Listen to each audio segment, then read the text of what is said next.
नमस्कार दोस्तों। जेपी सिंह दतिया मध्य प्रदेश से। ये बायोफ्लॉक फिश फार्मिंग यूट्यूब का है चैनल। इस पे आपको बायोफ्लॉक में फिश फार्मिंग से संबंधित जानकारी दी जाती है। आज का टॉपिक है कि बायोफ्लॉक में श्रिम्प फार्मिंग, झींगा पालन, प्रॉन्स फार्मिंग, इसका क्या स्कोप है, कैसे कर सकते हैं, कैसे नहीं कर सकते।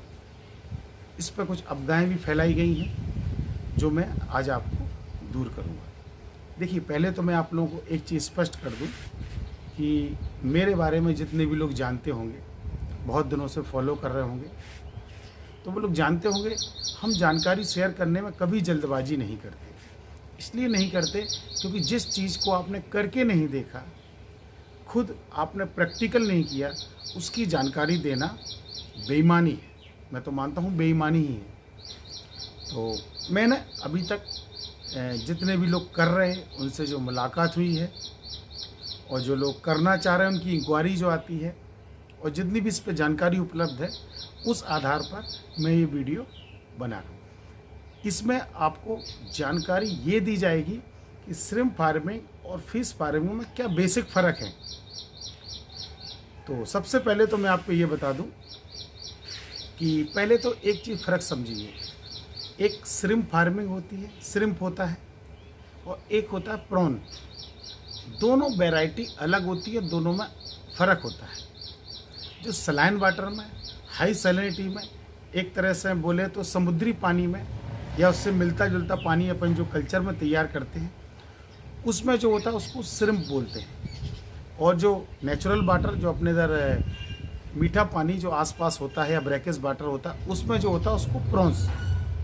एक दो वैराइटीज़ में है, वो दोनों में सरवाइव कर जाती हैं। ज़्यादातर ये श्रिम्प और प्रॉन्स में ये बेसिक फ़र्क होता है, ठीक है ना। तो एक तो ये फ़र्क होता है कि अगर आप ये सोचें आप श्रिम्प अपने नॉर्मल पानी में कल्चर करें तो उसमें कितना सॉल्ट डालना पड़ेगा कि आपकी कॉस्टिंग कहाँ चली जाएगी। एक तो ये आप पहले फ़र्क समझ लें। उसके लिए अलग वैरायटी, अलग ब्रीड होती है जो आपके नॉर्मल वाटर में हो सकती है। सबसे बड़ा फ़र्क जो होता है जिसके लिए व्यक्ति फार्मिंग करता है, वो होता है लॉस प्रॉफिट। इसमें कितना मार्जिन मिलेगा, और मार्जिन मिलता है आपको डेंसिटी के आधार पर कि आप कितनी मात्रा उसमें कल्चर कर सकते हो, कितना हार्वेस्ट कर सकते हो, कितना प्रॉफिट निकाल सकते हो, उस हिसाब से आपका इसमें तय होता है। तो सबसे पहले अपन बात करते हैं डेंसिटी की। ये आपकी फ़िश की तरह जो अपन नॉर्मल, जो अपन जैसे सिंघी, मांगुर, जो मछलियाँ ज़मीन पर मतलब एक तरह से तैरती तो हैं लेकिन ज़मीन पर भी उनको स्पेस चाहिए होता है। मतलब सोती हैं, कुछ भी आप कह सकते हो, रेस्ट करती हैं, उनको ज़मीन में भी अपना स्पेस चाहिए। तो ऐसी 2 से 2.5 क्विंटल, और जो मछलियाँ layer by layer continue tank में रह सकती हैं, उनका 4 से 5 क्विंटल आप पर 10,000, एक 10,000 टैंक में इतना प्रोडक्शन ले सकते हो। मैं जब भी 10,000 की बात करता हूँ, मैं बिल्कुल भी नहीं कहता हूँ, मैं बार बार बोल रहा हूँ कि हम 10,000 टैंक में ही कल्चर करें। ये मिनिमम है, यहाँ से स्टार्टिंग होती है। फिर आप जितना अच्छा करेंगे, जितने टैंक का साइज़ बड़ा होगा, उतना आपको ग्रोथ एक्स्ट्रा मिलेगा, ठीक।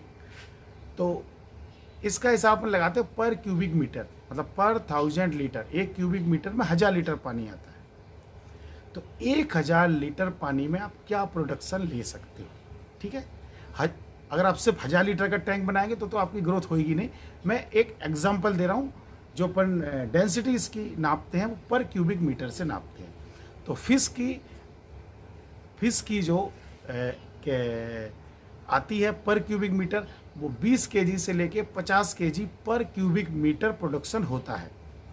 अब आप श्रिम्प पे आइए, या प्रॉन्स की बात करें या झींगा पालन की बात करें, इसमें आपका 4 केजी से लेकर 7 केजी पर क्यूबिक मीटर प्रोडक्शन होता है।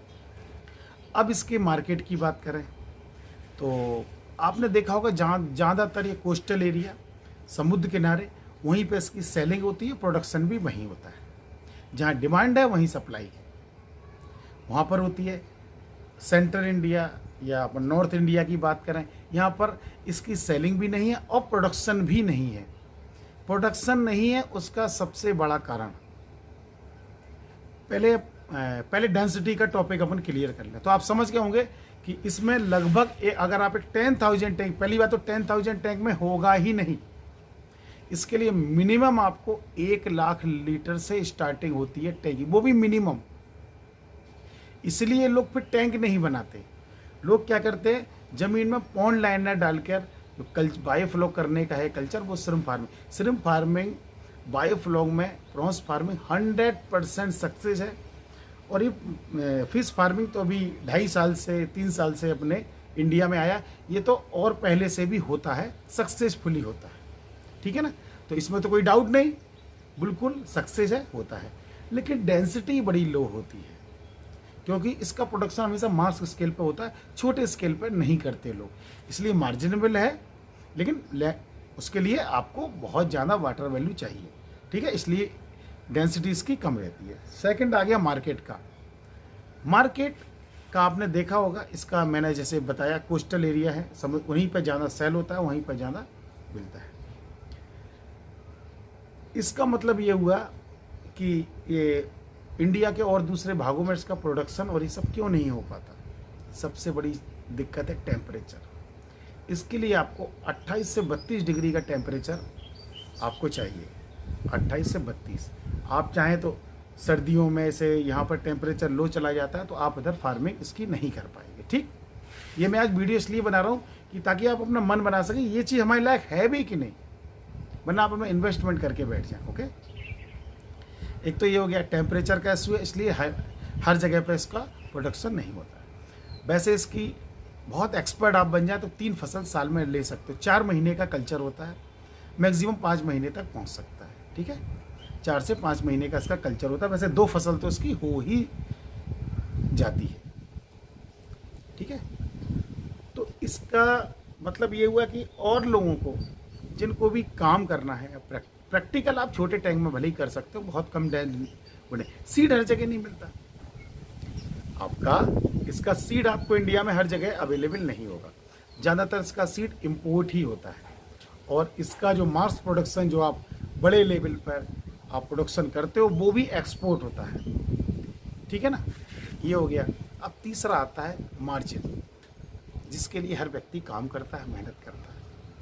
मार्जिन का इसमें है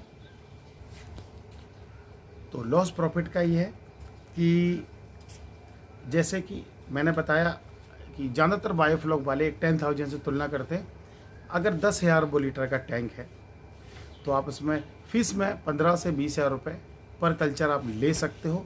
लेकिन वही अगर आप ये श्रिम्प फार्मिंग की तरफ जाओगे तब आपका कितना है, 70 से 80 किलो प्रोडक्शन कर सकते हो। मैक्सिमम है, एवरेज आता है 50 किलो का।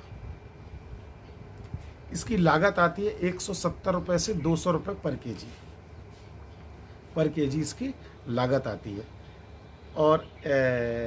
और इसका जो मार्केट रेट है वो 250 पौने 300 से लेके 350 रुपये तक आपको बिक जाता है। मैं होलसेल की बात कर रहा हूँ। रिटेल में 400-500 रुपये तक भी इसका प्राइस मिल जाता है। इसका मतलब अगर आप होलसेल की बात करें तो लगभग 100 रुपये पर केजी के आसपास आपको मार्जिन इसका मिल जाता है।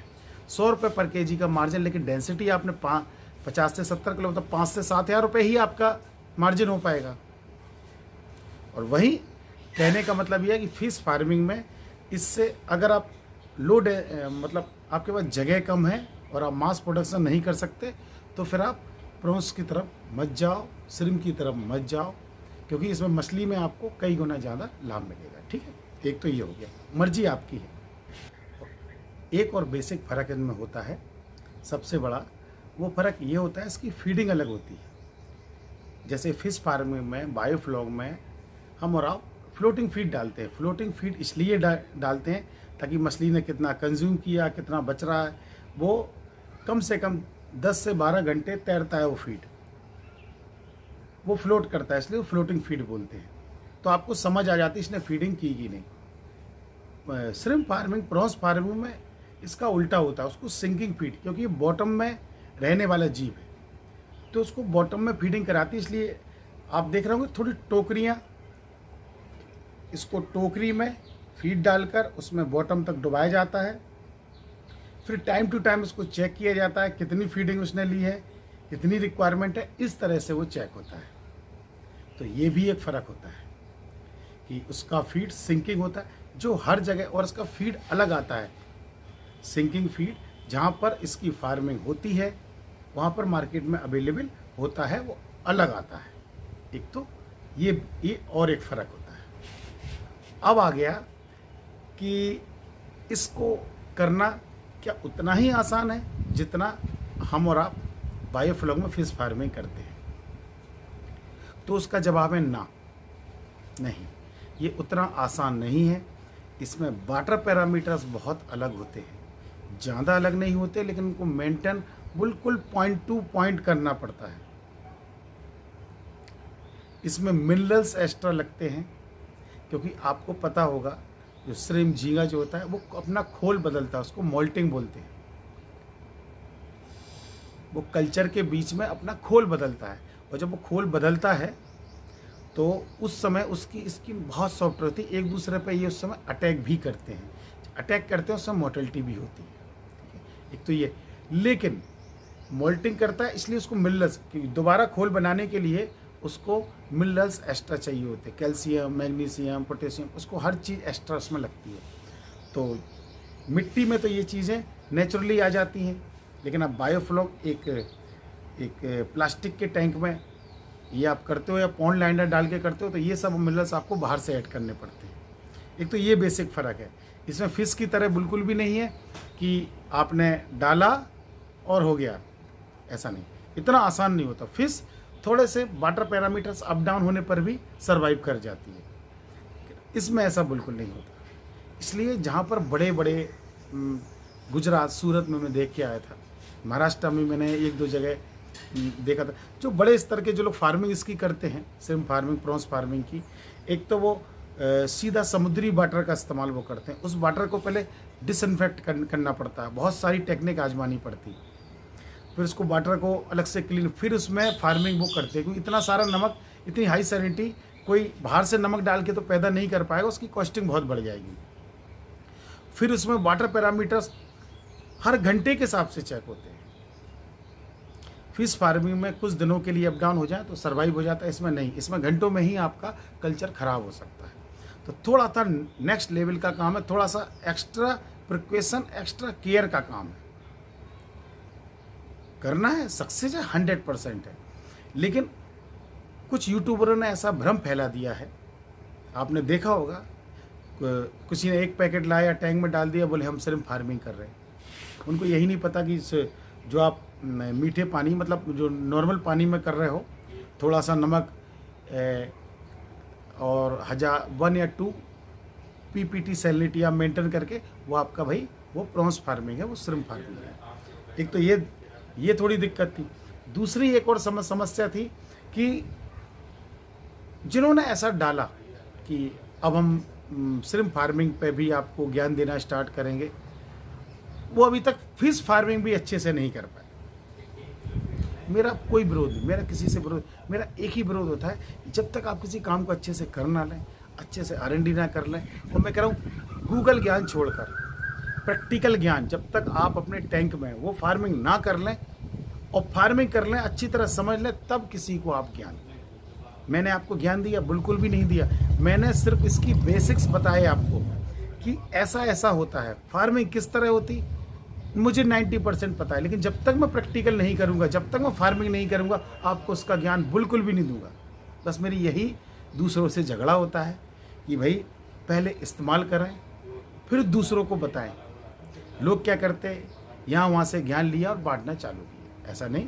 तो आज आपने बहुत से टॉपिक के बारे में देखा होगा, इतना आसान नहीं है, वाटर पैरामीटर्स में अलग होते हैं, और इतना, और जो लोग कहते हैं इसमें बहुत मार्जिन होता है, बहुत मार्जिन, उसकी भी कहानी मैंने आपको बताई कि 100 रुपये से लेके 120 रुपये पर केजी का मार्जिन है, लेकिन डेंसिटी उससे कई गुना कम है। ओके, इसलिए थोड़ा सा, इसलिए जो लोग मार्क्स लेवल पर करते हैं, इसके लिए कई एकड़ के, बहुत 50 एकड़ बहुत बड़े बड़े फार्म बनते हैं, उनमें डॉक्टर रखना पड़ता है, कंसल्टेंसी फीस देनी पड़ती है, ऑटोमेटिक वाटर पैरामीटर्स हर घंटे फ़ोन पे SMS पे आते, मैंने देखा है। वो लोग कर सकते हैं। अगर आप कोई छोटे स्तर पर करना, सिर्फ आप प्रैक्टिकल कर सकते हो, ओके। आप फार्मिंग नहीं कर सकते। इसको आप नॉर्मली बायोफ्लॉग में जो अपन फिश फार्मिंग करते उस तरीके से आप इसको नहीं कर सकते। इसमें बहुत चीज़ें आपको देखनी पड़ती है। आपने आज और जो प्रॉन्स, जो एक चीज़ और बता दूं, ये तैरने वाले, ये मछली की तरह तैरने वाले जीव नहीं, ये ज़मीन में चलने वाले जीव हैं, ठीक है। इनके कई पैर टाइप के होते हैं, इसलिए इनकी हाई डेंसिटी नहीं होती। ज़मीन में अपना स्पेस चाहिए पड़ता, वो भी जिगजैग स्पेस। टैंक की सतह आपकी प्लेन नहीं होती, इसमें जिगजैग होती है। आजकल कोरोना के टाइम में आपने देखा होगा, डॉक्टर्स भी ऑक्सीजन लेवल बढ़ाने के लिए बोलते थे आप प्रॉन्स पोजीशन में बैठ जाओ। प्रॉन पोजीशन मतलब 20 से उठा हुआ अगल बगल लेट, तो उसको प्रॉन पोजीशन बोलते थे। तो इस तरह से उसका स्ट्रक्चर होता है। बाकी ये थोड़ा सा एक्स्ट्रा टेक्निकल काम है, आप प्रैक्टिकल करें, अच्छे से तो समझ लें।